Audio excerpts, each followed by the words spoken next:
Bonjour à toutes et à toutes et bienvenue dans Était une fois le cinéma, votre podcast où on parle de cinéma et de séries. Mais la dernière fois nous avons parlé un petit peu d'autre chose. Donc du coup aujourd'hui nous allons retourner à la bonne vieille critique cinéma qui nous intéresse autant. Mais oui, parce qu'il y a pas mal de films qui sont sortis pour la semaine dernière et cette semaine. Et clairement ça fait plaisir de voir nos bonnes petites salles justement remplies de films intéressants. Et justement, aujourd'hui, j'avais envie de vous parler de deux films. Un film qui est sorti et un film que je trouve très intéressant, qui sera un petit peu la rétrospective movie d'aujourd'hui. Donc, on va commencer au programme avec un film coréen. Un film coréen, vous savez tout l'amour que j'ai pour la Corée. Et la Corée, justement, qui est un pays de cinéma absolument fantastique. Justement, avec son trio de force, justement, avec Park Chan-wook, Bong Joon-ho et Kim Ji-woo. Et bah, clairement, on a des réalisateurs à la fois totalement différents et totalement à fond dans leur style et justement dans la narration. Et moi, c'est quelque chose que j'adore particulièrement. Et en plus, derrière, il y a pas mal de choses qui fait que le cinéma coréen, c'est un cinéma qui se renouvelle constamment, justement par ses auteurs. Il y a beaucoup de premiers films, ses acteurs. Il y a plein de nouvelles têtes à chaque fois qui sortent et c'est très intéressant. C'est un cinéma que je trouve très poussé, qui va vraiment loin de ses convictions. Et justement, ça fait vraiment plaisir de voir un cinéma aussi vivant. Pour moi, peut-être le cinéma, déjà le cinéma coréen, faut dire pour moi c'est un petit peu le cinéma hongkongais d'une époque là où Hong Kong aujourd'hui est un peu dans la désuétude d'un point de vue cinéma parce que ça produit plus autant, c'est quelque chose de très compliqué d'un point de vue comment l'industrie a évolué, alors que tout simplement c'est un cinéma qui était très intéressant Hong Kong. Un jour je ferai peut-être une petite vidéo conseil de films qui pourraient vous plaire. Du coup, le film d'aujourd'hui, c'est Saturn à Séoul, réalisé par Kim Ji-woon, justement, dont je parlais justement dans en intro. Et justement, c'est un film que moi, perso, je vois la critique plutôt apprécier le film, plutôt bien noté, même pour Allociné, un 3,1, ce qui est tout à fait correct, 6,4 sur Sens Critique, plutôt bien noté. Moi, je trouve ça pas déconnant. Alors, Kim Ji-woon, pour ceux qui ne savent pas, Kim Ji-woon, qui c'est ? Kim Ji-woon, c'est un réalisateur, déjà, bon, pour ceux qui ne le savaient pas, c'est un réalisateur. C'est un réalisateur qui est ultra intéressant. C'est un réalisateur qui, pour moi, a fait pas mal de très bonnes pépites du cinéma coréen. Souvent, le trio de tête que je vous ai parlé, souvent qu'on qualifie comme les maîtres du cinéma coréen, c'est-à-dire Park Chan-wook, Bong Joon-ho et Kim Ji-woon, pour moi, le suprémaciste au-dessus du lot, c'est Park Chan-wook. Alors c'est une question de goût, hein, je le dis, Park Chan-wook pour moi est peut-être un des meilleurs réalisateurs que cette sainte terre a touché. Il l'a montré avec une nouvelle maturité qu'il a depuis Mademoiselle et sa série que je trouve de très bonne facture et Decision to Live, qui sont des films absolument magnifiques et extraordinaires, et qui te montrent à quel point le cinéma est quelque chose de fort et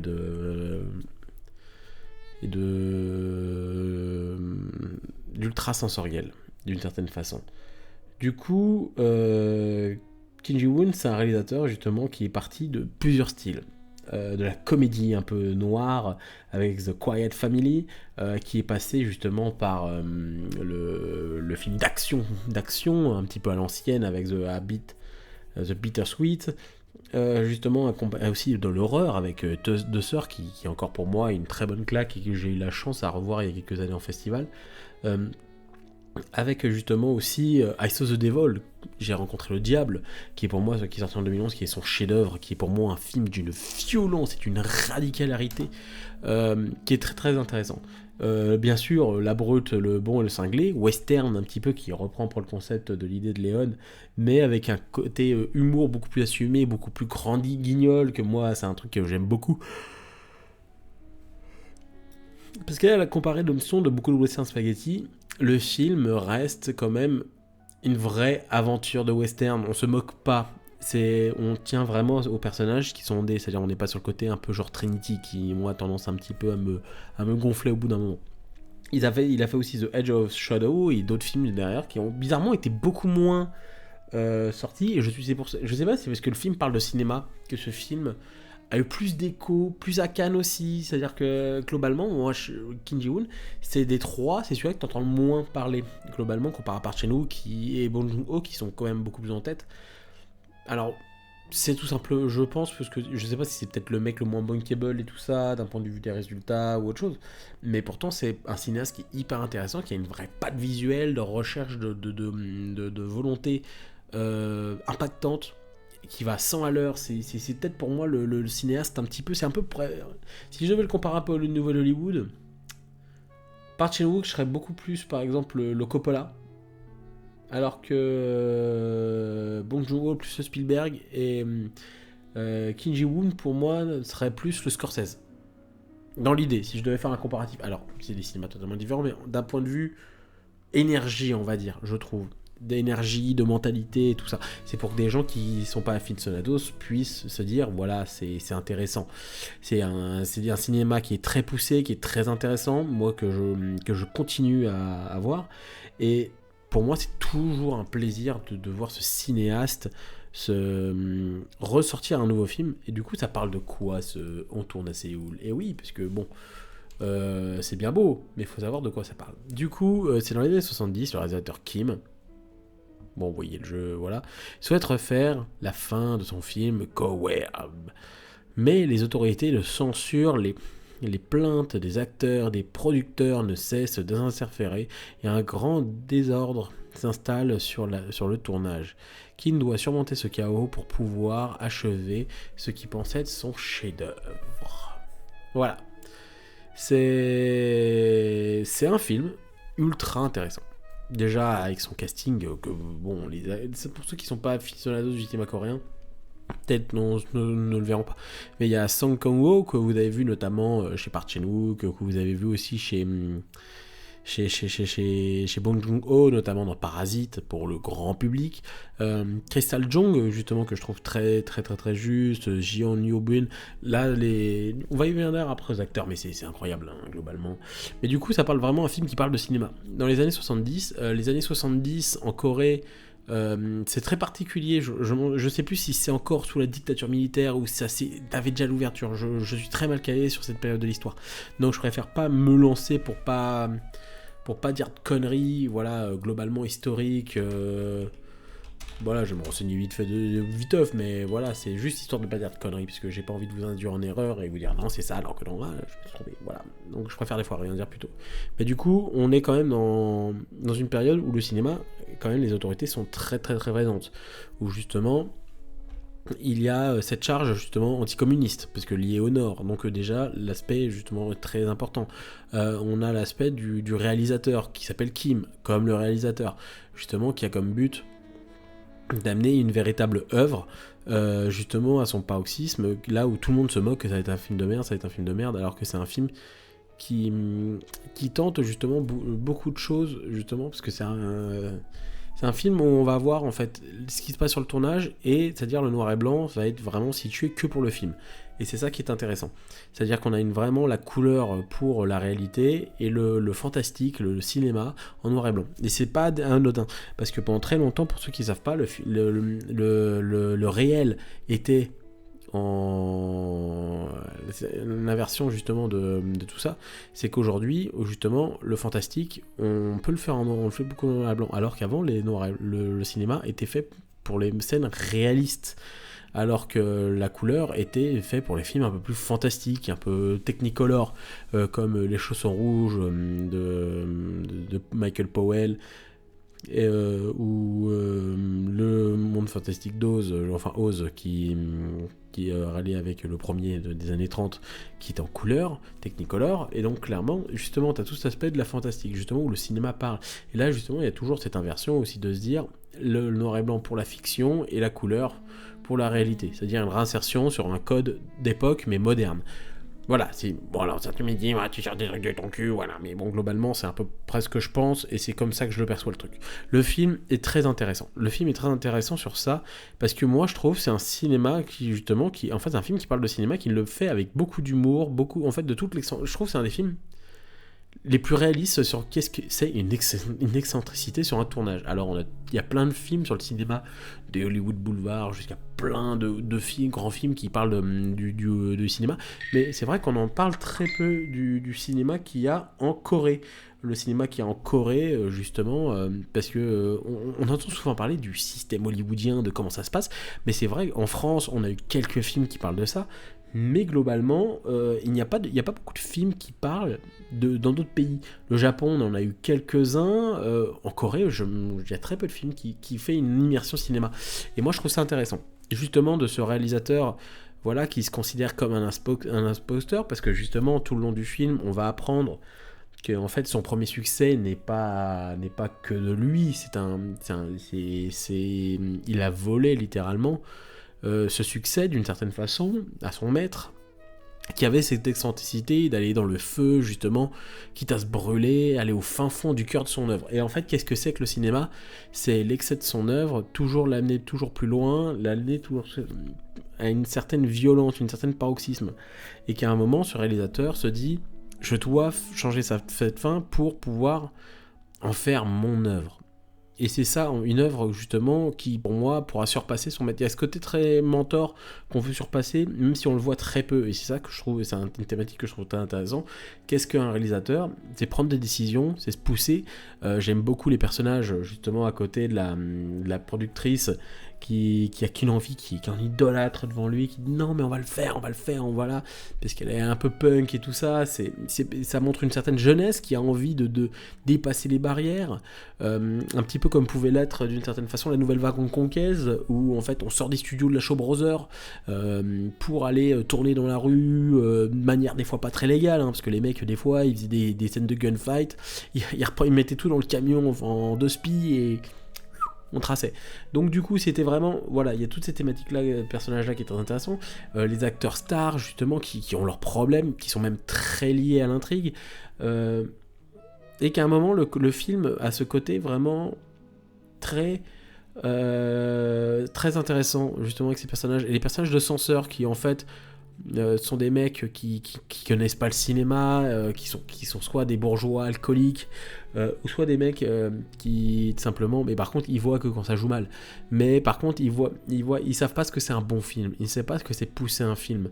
Il y a des choses dans le film que moi perso je trouve très intéressant, et qui en fait c'est vraiment du cinéma, qui parle de cinéma, et je trouve qu'il y a des films qui parlent très bien de ça, et je pense que Tourne à Séoul le fait relativement bien par ces personnages que je viens de citer. Il y a plein de petits personnages secondaires qui, voilà, il y a quelques histoires de fiac, il y a des histoires d'ego. Je pense à la scène où l'actrice revient, mais toute fière d'elle, je la joue en une prise. Ça, c'est des trucs sur les tournages, quand vous tapez les coups d'un acteur, ils te font des trucs comme ça, c'est juste incroyable. Mais des fois, c'est des questions de feeling, de perception du temps, et de comment les choses se passent. Et de comment c'est, en fait, que dire qu'aussi dans le cinéma, tout est faux. Les personnes derrière sont vraies, mais justement, derrière tout est faux. Des décors jusqu'aux accessoires, jusqu'au feu. Et justement aussi, cette envie aussi de parler de cinéma sur un fait un peu historique, c'est-à-dire que quand même, le cinéma a été pendant très longtemps, et après il y a un côté un peu nouvelle vague sur cet aspect-là, nouvelle Hollywood, et même nouvelle vague hongkongaise, de sortir un peu la caméra des studios, mais aussi justement de la libérer aussi. C'est-à-dire que vous faites attention, le film est quand même globalement, même s'il y a quelques plans séquences, le film tourne véritablement de manière très intéressante sur justement se dire il veut faire ce plan séquence, il veut faire ce plan séquence, il veut faire ce plan séquence. Et justement, il veut pousser ce plan séquence jusqu'au bout. Et personne ne sait, parce que personne n'en fait, c'est quoi ce truc ? Mais du coup, il prend la caméra à l'épaule, et il tourne à 100 à l'heure, à toute vitesse, justement, de manière très chorégraphiée, pour que chaque mouvement soit à sa place. Et du coup, derrière, c'est un truc qui est très intéressant, justement, qui amène cette thématique-là. Il y a ce côté un petit peu, justement, de dire le cinéma peut amener le mouvement et justement dépasser soi. C'est-à-dire, un plan séquence, c'est un challenge, un petit peu ça. Une envie de raconter le plus de choses en une prise, mais justement avec cette force du mouvement, et moi je trouve ça hyper intéressant. Alors c'est clair que je suis beaucoup dans l'aspect technique et que moi je trouve ça très intéressant. Alors Ça tourne à Séoul, c'est vrai que c'est un film qui parlera pas à tout le monde. C'est un film, moi j'en ai parlé avec mes amis avec qui je suis sorti du cinéma, j'étais le seul qui était globalement très dithyrambique. Alors, c'est clair que pour moi, c'est un Kim Ji-woon mineur. C'est pas le film le plus intéressant qu'il ait fait. Mais au moins, je trouve que c'est un film honnête. Et clairement, il y a des moments... Alors, la note, pour moi, je mettrais un gros 7,5, quoi. Ça mérite un gros 7,5. Sur 20, t'aurais eu un gros 15. Parce que c'est pas son meilleur film. Mais c'est un film qui montre beaucoup de sincérité. Et à un moment, qui tente des trucs, qui fait des trucs, et qui propose du cinéma. Et qu'à un moment, j'ai envie qu'on propose du cinéma. Et ça, il le fait relativement bien. Aujourd'hui, le cinéma, c'est quoi? C'est quand je suis allé voir The Marvel, mais tu vois, j'ai passé vite fait, enfin bon, allez, un ok tiers moment, on va dire. J'ai 2-3 vannes, j'ai rigolé, mais voilà, j'ai pas eu un sentiment d'expérience, quand on essaie de me montrer quelque chose.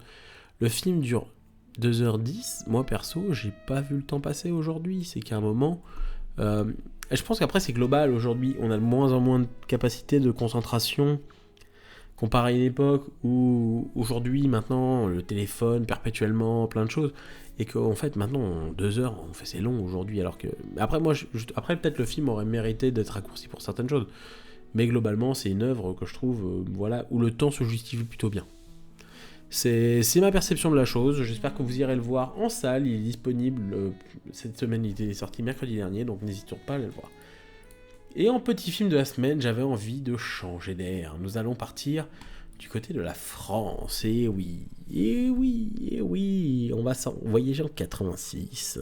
Du côté de la côte. Du coup, Zorg, 35 ans, employé au gardinage dans un village de Bungalow au bord de la mer, rencontre Betty, une jeune pulpeuse qui s'installe bientôt chez lui. Son patron n'est pas content, mais finit par accepter la nouvelle à condition qu'elle aide Zorg à repeindre les 500 bungalows.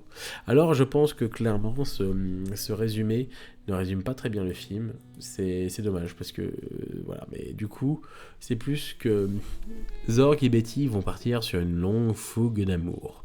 Au casting justement, on peut citer Béatrice Dalle dans le rôle de Betty, quand dans sa vie jeunesse c'était belle et fringante. Encore c'est une femme très sympa, Béatrice Dalle. Moi je l'ai rencontrée plusieurs fois pour des premières, autre chose. C'est une nana qui est super sympa, franchement, elle est cool, elle est pas prise de tête, elle est franche. Franchement c'est une nana que j'ai beaucoup apprécié parler avec elle. Jean-Hugues Aglav, que vous avez vu justement dans La Reine Margot, qui est un très bon acteur, justement. Vincent Lindon, qui joue dedans. Il y a Gérard Darmon aussi qui joue dedans.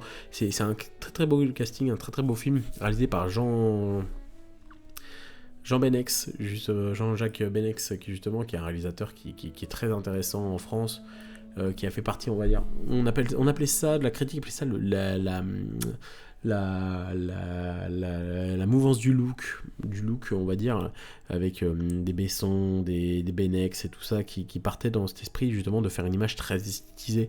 Là où dans les années 80, on avait un sort nouvelle vague, de cinéma d'auteur très pointu, très dur, voilà, qui était très alors que eux ils arrivaient avec une nouvelle façon de faire du cinéma. Alors qu'on aime ou on n'aime pas, c'est une chose. Mais globalement, c'est vrai que c'était différent sur l'époque, notamment aussi avec son film qui était sorti avant, Diva. Et du coup, c'est une nouvelle forme d'esthétisme, une nouvelle vision de cinéma qui s'est amenée à l'époque, justement avec Diva dans un premier temps et 37 le matin, où l'image est au cœur justement de son récit, et justement de nous présenter les personnages via l'image.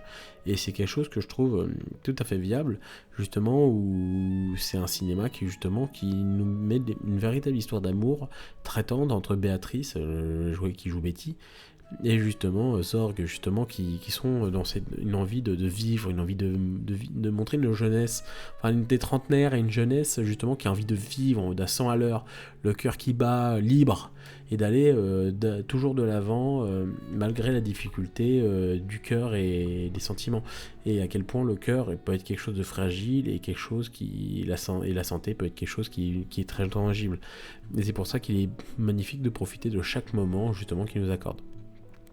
Le film, justement, pour moi, a beaucoup de qualité, a justement déjà son visuel, parce que Benex, accompagné de son chef opérateur, ont vraiment une science de l'image, de la colorimétrie. Ces bungalows pauvres, justement, on va leur redonner de la couleur, de la vie, grâce à ces deux personnages. Et justement, c'est dans Les Flammes que justement va amener un côté un petit peu, on va dire, Thelma et Louise, mais justement avec un couple pur, justement qui est en vogue de liberté, de vie. Et justement, c'est un film que je trouve particulièrement beau dans tout ce qu'il entreprend et dans tout ce qu'il amène. C'est pas un film où je vais y passer 10 heures à en parler, parce que c'est vrai que ce film a quelque chose quand même de très chaud, il a une chaleur, ce film, une chaleur justement que je trouve très très peu aujourd'hui, parce qu'aujourd'hui on n'ose plus écrire des histoires où l'amour est quelque chose de beau, quelque chose de fort, quelque chose qui se construit avec une certaine sans amertume, quelque chose de pur, innocent, qui manque un petit peu. Certains vont me dire, oui, mais la vie, tu sais, ouais, je suis le premier à le dire, que l'amour c'est compliqué, des fois que c'est de la merde. Mais globalement, c'est vrai que c'est fait du bien de voir des œuvres qui nous ramènent de l'amour pur entre deux êtres qui s'aiment. Et ça, j'ai envie de dire, peu importe ta sexualité, que tu sois hétéro, gay, bi, lesbien, peu importe, l'amour pur, l'amour dans tout ce qu'il y a là de sincère, en un regard tu comprends l'autre. Et c'est ça que je trouve très beau dans le film, et c'est un film qui, justement, accompagné de sa musique faite par Gabriel Yared, qui, justement, accentue toute cette ambiance de chaleur vraiment qui donne cette couleur de vie entre ces personnages. Et c'est un film que, perso, je trouve, alors qui est particulièrement hot avec certaines scènes. D'ailleurs, prochainement, j'ai eu l'idée de vous faire le conseil de films particulièrement hot, donc voilà, de séries aussi particulièrement hot, parce qu'il y en a, ça parle de paix à filles, ou soit qui parle de sexualité pure. Donc voilà, c'est des sujets que moi qui peuvent me parler justement, et que je trouve qu'ils sont très intéressants au cinéma, parce qu'il y a des films qui sont très intéressants, qui en parlent très bien. Donc du coup voilà, j'avais envie de vous parler de 30 têtes de le matin. Alors c'est beaucoup plus court que d'habitude, parce que certes c'est un film que j'aime beaucoup, mais c'est pas le film où il y a 4 milliards de choses à dire, où il n'y a pas eu 4 milliards de trucs de production. Je vous conseille vivement de regarder justement laisser ce film avec beaucoup de tendresse et d'amour. Et je pense que c'est un film qui vieillit plutôt bien. C'est un film là où je trouve qu'il y a des films des années 80, même ceux de Besson, hein, globalement, il y a des films de Besson, je trouve qu'ils ont horriblement mal vieilli. Celui-là vieillit plutôt bien, je trouve, en termes de couleurs et tout ça. Et comme je disais aussi, critique du look, c'est quelque chose qu'on reprochait énormément aussi à une époque. Il y a des mecs comme Tony Scott et Michael Bay, et même Fincher, c'est-à-dire l'esthétisme pour l'esthétisme, même si ça arrivait un peu plus tard, parce que déjà on le disait pour Tony Scott dans les années 80, un peu plus tard pour Fincher dans les années 70, Michael Bay un peu pareil aussi, où justement l'image, mais on vit dans un art qui est visuel. Alors certes le scénario est hyper important, et qu'il y a des gens qui sont capables de faire une véritable science du scénario. Il y en a, oui, il y en a des gens qui savent écrire de beaux textes, le beau texte comme pouvait le faire Jacques Prévert ou Audiard. Tout à fait, je suis tout à fait d'accord avec vous. Mais aussi, le cinéma, faut se rappeler que c'est visuel, et que je pense qu'on se souvient de beaux textes, mais on se souvient aussi parce qu'ils étaient terriblement bien amenés grâce à la mise en scène, et qui fait que ça marche. Donc voilà, un podcast relativement plus court que d'habitude, chers auditeurs, mais c'est toujours un plaisir de vous parler de cinéma, et je vous retrouve très prochainement. Merci pour l'actualité sur la chaîne. On a passé le cap des 75 abonnés, donc on va essayer de viser les 100 avant la fin de l'année, et qui sait, peut-être les 200 l'année d'après. En tout cas, soyez toujours de plus en plus nombreux. Je compte faire de plus en plus de shorts pour développer un peu l'émission et vous proposer des choses. D'ailleurs, j'arrive à les mettre un peu plus sur TikTok. Donc voilà, n'hésitez surtout pas, je vous mettrai le lien de TikTok dans la description. Soyez curieux, allez voir des films, et merci de soutenir Était une fois le cinéma. Je vous dis donc à la prochaine, portez-vous bien. Ciao.